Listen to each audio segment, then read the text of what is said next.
Durante años, el sistema financiero global funcionó bajo una lógica muy clara. Pase lo que pase, el dinero sigue moviéndose. Podía haber crisis, caídas de mercado o recesiones, pero el flujo nunca se detenía por completo. Esa continuidad no se discutía. Era una regla no escrita sobre cómo funcionaba el mundo moderno. Con el COVID ocurrió algo distinto. El sistema no se rompió, no colapsó de forma desordenada. Fue detenido, de manera consciente, coordinada, por decisión humana. Por primera vez, la economía global no se frenó porque fallara, sino porque se eligió apagarla para evitar algo peor. Ese detalle lo cambia todo.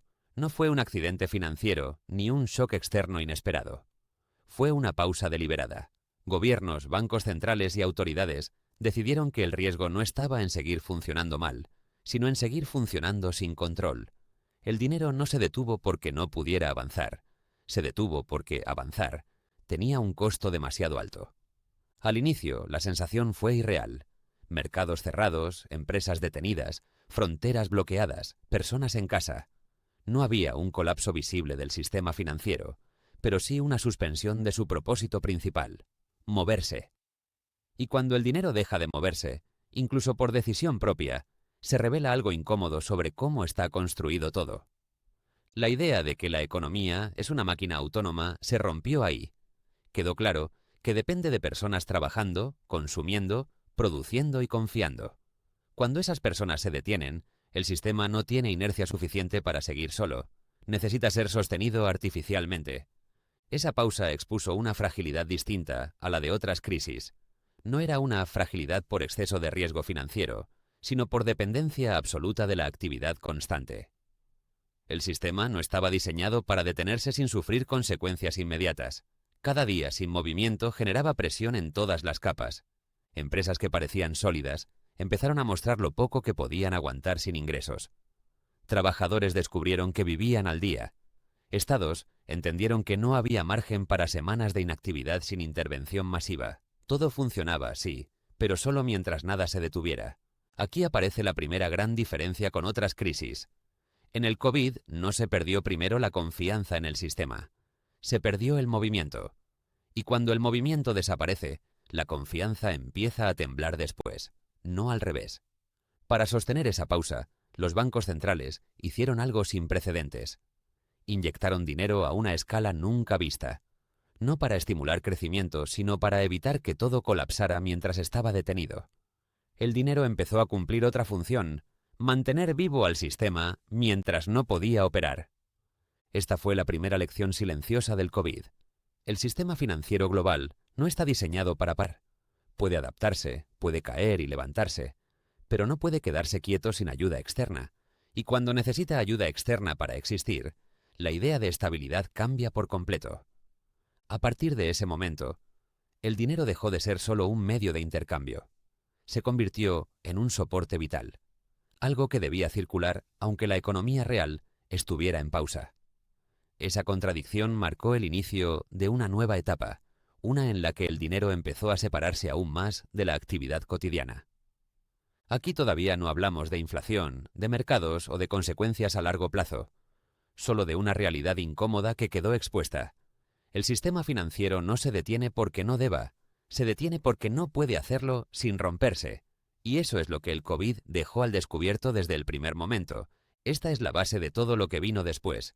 Y entenderla es clave para comprender por qué el dinero cambió a partir de ese año, incluso cuando el mundo empezó a reabrirse. Después de esa pausa inicial, quedó claro que detener la economía no era un evento temporal sin costo.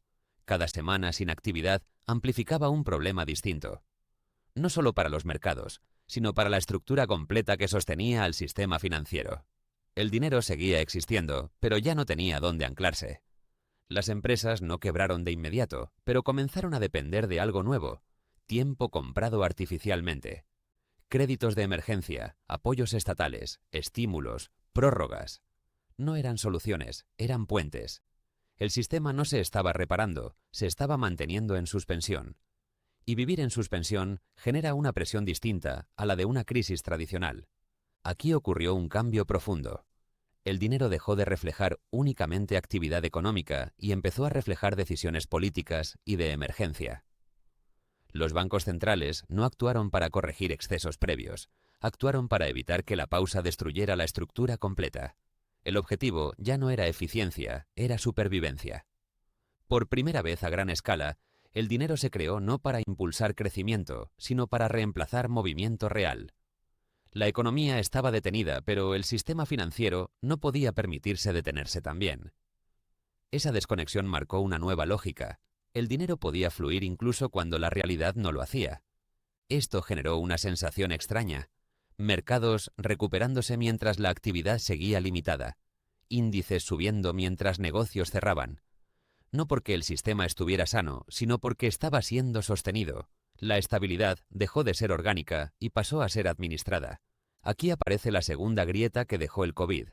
El sistema mostró que podía sobrevivir desconectado parcialmente de la economía real, pero a un costo. Ese costo no se veía de inmediato. No aparecía como colapso, aparecía como distorsión. Precios que ya no reflejaban escasez real, valoraciones que dependían más de liquidez que de productividad. Al mismo tiempo se volvió evidente algo que antes se ignoraba.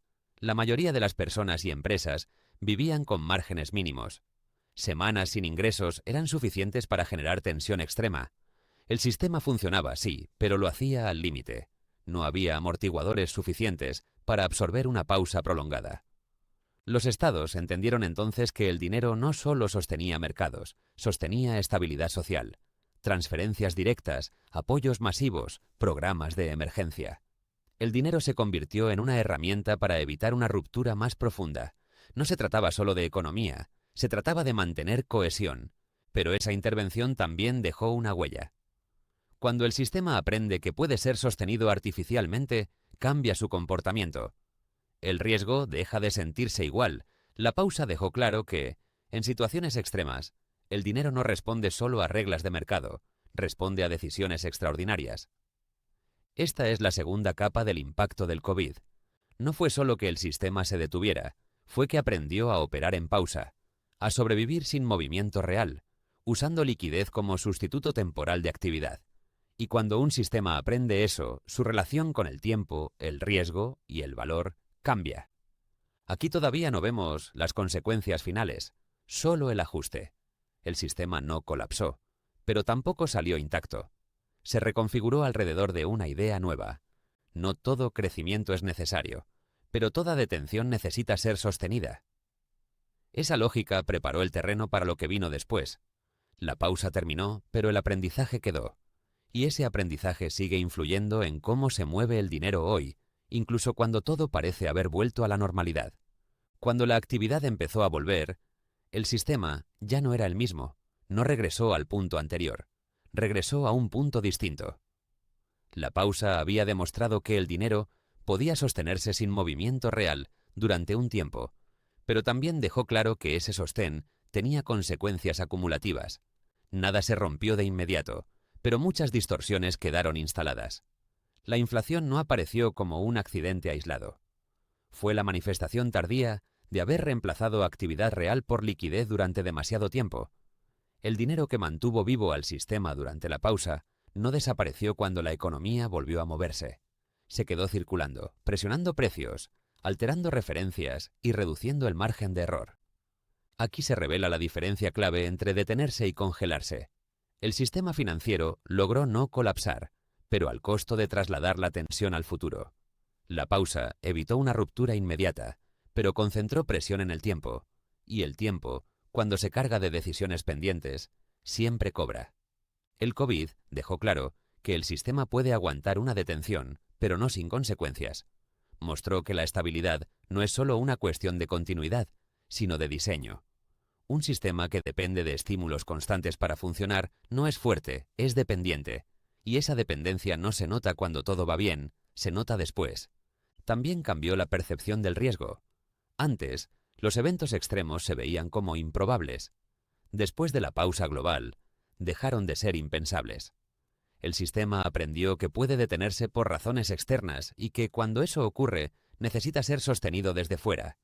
Esa conciencia modificó decisiones, políticas y expectativas. Para las personas, el efecto fue más silencioso pero profundo. La sensación de seguridad se volvió condicional. El dinero siguió existiendo, pero ya no se sentía igual. El margen se redujo. La estabilidad se volvió más frágil. No por pánico, sino por experiencia. El sistema había mostrado sus límites. La lección más importante del COVID no fue económica, fue estructural. Mostró que la normalidad puede suspenderse y que cuando eso ocurre, el dinero no refleja solo valor, refleja decisiones de emergencia, y un sistema que funciona bajo emergencia durante demasiado tiempo deja huellas que no se borran rápido. El sistema no colapsó, pero tampoco salió intacto. Se adaptó. Y esa adaptación sigue definiendo cómo se mueve el dinero hoy, incluso cuando la vida parece haber retomado su ritmo. Si este video te ayudó a entender por qué el dinero se detuvo durante el COVID y qué cambió desde entonces, compártelo con alguien que quiera entender cómo funcionan realmente estos sistemas. Suscribirte no es para prometerte certezas, es para seguir cuestionando las ideas que damos por hechas sobre el dinero, el riesgo y la estabilidad. Aquí hablamos de entender qué vale la pena sostener y qué no.